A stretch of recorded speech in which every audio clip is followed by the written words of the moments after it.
মাছের আঁশ থেকে বিশেষ ক্রিস্পি স্নাকস প্রস্তুত প্রণালী।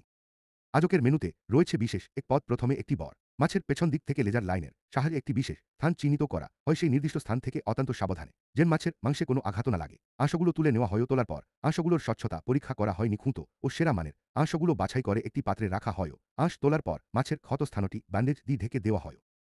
এরপর বাছাই করা আঁশগুলি একটি পরিষ্কার পাত্রে নিয়ে পরিষ্কার জল দিয়ে ভালোভাবে ধুয়ে নেওয়া হয়। একটি ব্রাশের সাহায্যে প্রতিটি আঁশকে সাবধানে পরিষ্কার করা হয়। জল ছড়িয়ে নেওয়ার পর পাত্রে লবণ মেশানো হয়। এরপর মিনারেল ওটার যোগ করে আঁশগুলিকে কিছুক্ষণের জন্য মারিনে করা হয়। মারিনেশন শেষে আঁশগুলিকে একটি ট্রেতে সাজিয়ে মুচমুচে করার জন্য ওভেনে বেক করা হয়।